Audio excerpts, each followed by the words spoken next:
Okay, I'm just gonna do a very short and sweet pickups video because I got some pickups.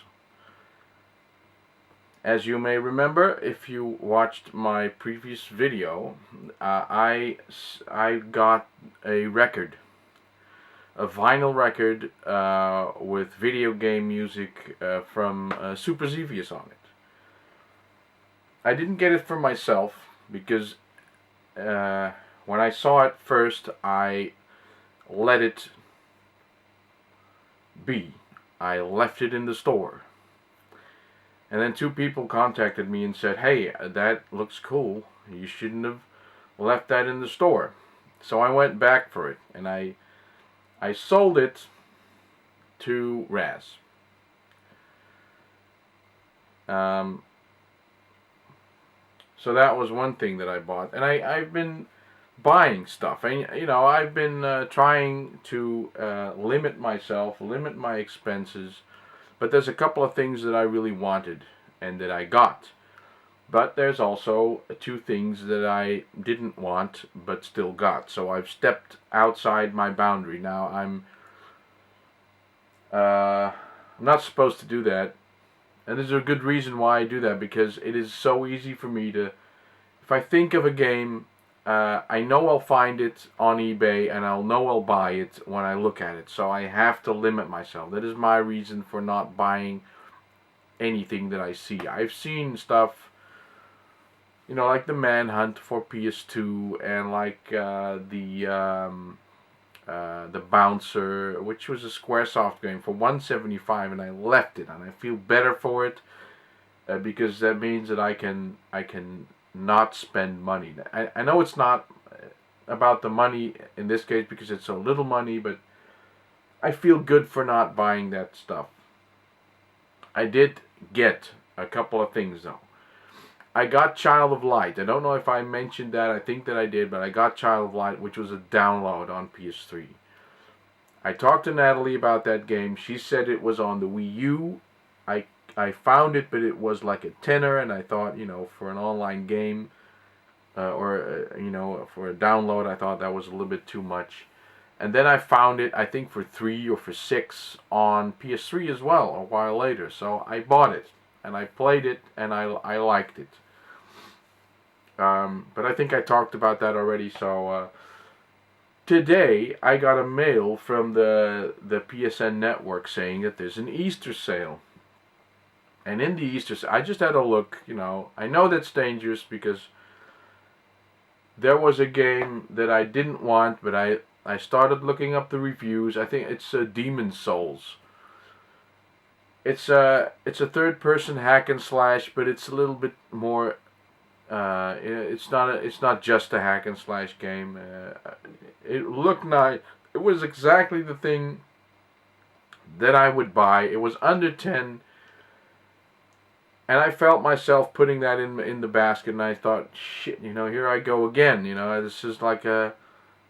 And it's easier because I've already bought stuff. It makes it easier. But there was another game for sale for $2.99.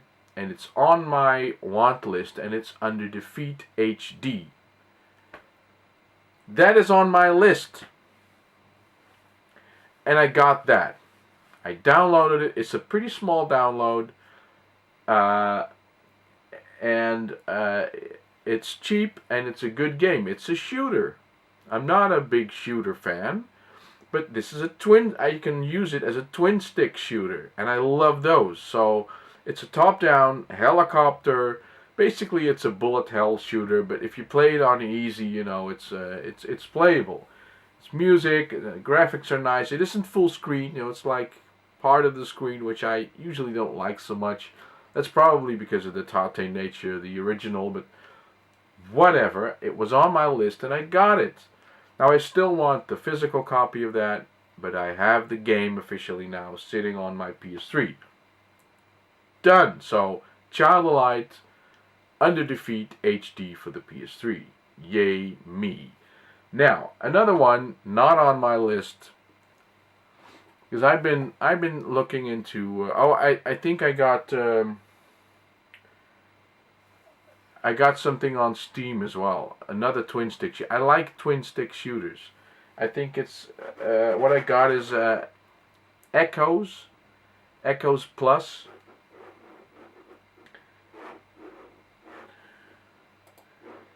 Yeah, Echoes Plus, and I already had Geometry Wars Retro Evolved. I already had that, so those are twin stick shooters, and I like those. Um, and I was playing on my 3DS the same Geometry Wars, which was basically for the DS, but it works on the 3DS. And I was thinking, I don't have so many games for the 3DS. Let's look something up, and that's what I do, and that's how you end up with stuff like this. Now this was 10, including shipping, so Star Fox 64 3D. Um, I thought this is just one of those things. I have to buy something, and then I do it. It's that easy. So I have to not do that. So strike one. As far as strike one. Anyway, Star Fox. You can't go wrong with Star Fox, and it's a good game. I think I have the original Star Fox 64 as well. So, but the big news for today is one of the things that I did mention that I wanted. Um, and I just, it's just a matter of the time at which you. Oh, I got something else. Oh, I didn't bring it. Sorry. I took. I'll get to that. No, I'll mention that now. Rewind. Okay, I got Lord of the Rings Risk. The board game. I got a board game. Lord of the Rings Risk. I have Risk. I like Risk. I just can't find anyone to play it with, but I love it. But there's a Lord of the Rings version that I saw on The Big Bang Theory, so I had to get that. Got it secondhand, $20, shipped and everything. Very, very nice. I can't show it because it's in the living room, and I can't be bothered to go get it. So look on Facebook. I put a picture of it on Facebook. I'll go in. I'll make a video on it. How about that? Comes today. I just go on this on the auction site, local stuff, and I look up and there's a cheap system. I got a system that I wanted. And this lady didn't know what she was selling, so that's always good. And these people, they had a garage full of old computer stuff. They didn't know what they had. So I just asked her, does it work? Yeah, she tested it. It works. I finally got my Speccy. Now, I've never owned a Speccy before. My next door neighbor, Roy, had a Speccy. I was a Commodore 64. This is the 48K version, by the way. I had a Commodore 64. He had a Spectrum, so I thought it was completely useless machine. And then when I turned 10, I think, he came to my house, which wasn't that much of a journey because he was my neighbor. And he gave me a box. He gave me the Spectrum box with the Spectrum in it. And I was thinking, why is he giving me that? I can remember. I was so confused. And then he said, well, you can borrow it. Yeah, great gift, Well, it was nice of him to let me borrow his Spectrum for a week. Which I was completely lost. Every button has 1, 2, 3, 4, 5 functions. How can you type anything on that? I was used to the full travel keyboard of the Commodore 64. I could program that thing. I couldn't do anything with this. So I can remember that he came to my house and he wrote a little program, draw a circle on the screen, put some dots in it and a little music. I thought, damn it, the Commodore 64 can't do that out of the box. And this could. So it's always been in my mind, I want a Spectrum. And I've seen Dave's gameplays on the Spectrum and James's as well, and I'm actually impressed by the quality of some of the games on there. I'm also heavily disappointed in some of them because some of them are shit. It's got the power supply. It doesn't have the original box, which I don't know why, and it has some, you know, the wires for the head for the tape drive, and of course it has the coaxial cable. But of course I'm going to attempt an AV mod on this because I'm not going to be bothered looking for a frequency that, you know, matches with this. So I got my Specky, and I got some games with it too. Nondescript tape. That's cool. I don't know what's on it. Okay. Jet Set Willy 2. The lady Jetty. The lady was called Yeti or Jetty basically. Jet Set Willy 2. How about that? And it's for the Spectrum 48K, 1983. Thank you very much. Flight Simulation. Now I wonder what that is. That going to be anything like Elite? Anyone? And of course there's the Horizons software starter pack. Now I have a couple of Spectrum titles already, so who knows? I'm going to be experimenting with that. I have a Specky. That was on my list. It wasn't on the overview, which I'll put up now. Have a look at it. I've edited. I've updated it to the current state of affairs. That is my video for today. I hope that you've enjoyed watching. As you know, I do my utmost to bring you these videos and not make any mistakes or offend anyone. If I have made mistakes or if I have offended you, then please let me know in the comments below, and I will see what I can do about correcting those.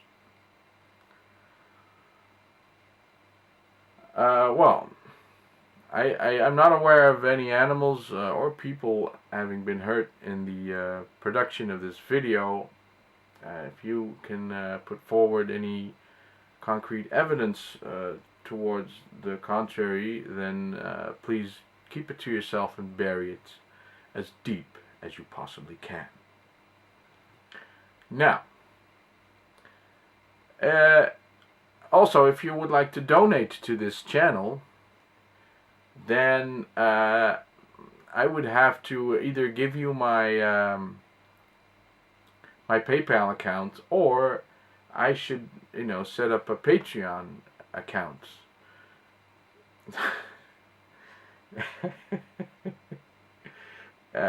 Which I probably won't do because it's too much trouble. But I've seen people who make serious money with that stuff. Anyway, it's been fun, guys. I'm just rambling. I'm not serious. Please do not think that I'm serious. I will put up a little serious flag for the moments that I'm serious. You won't see it very often, though. Okay, I'm gonna play Elite. Here's another thing. I've got, now it's unfinished in the installation phase still, but I have the ED tracker. Now it's not easy to see, but it is the 9150 model, which has the magnetometer in it. This measures head pose. So I put this on. It sits on top of my head, and when I turn my head, stuff inside the game does the same thing. Moves. I can look around. I've just tie wrapped it to the top of my headset because I didn't have any other. But it came in, and here's a little serious flag. My previous solution was based on the webcam and face track no IR, which does head pose measuring by using the webcam and software. But my system isn't the fastest in the world, and when it's running Elite and it has to do the head tracking, it's a bit laggy. You know, I turn my head, and it's just it's funny how sensitive that is. You know how you notice that when you turn your head, and the game doesn't do exactly that when you do it, then you notice that and it feels uncomfortable. This thing is a lot better at the face track now. So ED tracker. It's based on Arduino technology. It's very nice. It's very small, very compact, easy to install. I'm serious. These guys are not commercial, but they have their shit down. You know, the ordering process is good. The build process is good. Their manuals and their instruction videos, everything just. I'm very happy with it so far. So I'm going to stop talking because my voice is going. Jesus. Bye for now. I'm going to do some more videos. Not now, but I'm going to do an ED Tracker video and the setup of that. And I'm going to do the Lord of the Rings video. Later.